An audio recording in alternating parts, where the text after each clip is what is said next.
ako sa ang operator na mahinggay dito sa Audion 2. Gamit ito ng 6 na araw na may total 80 meters. Ito po yung printer head.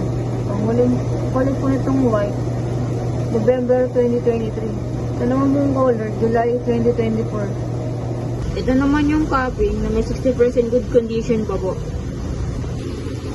Head clean.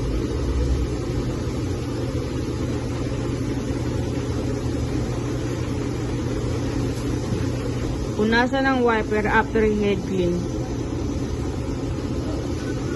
Nozzle check.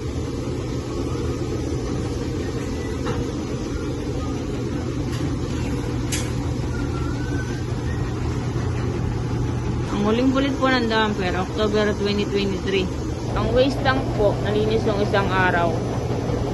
Ito po yung ABR ground wire. Ito po yung aming stock. Andito po ang ink, powder, at media.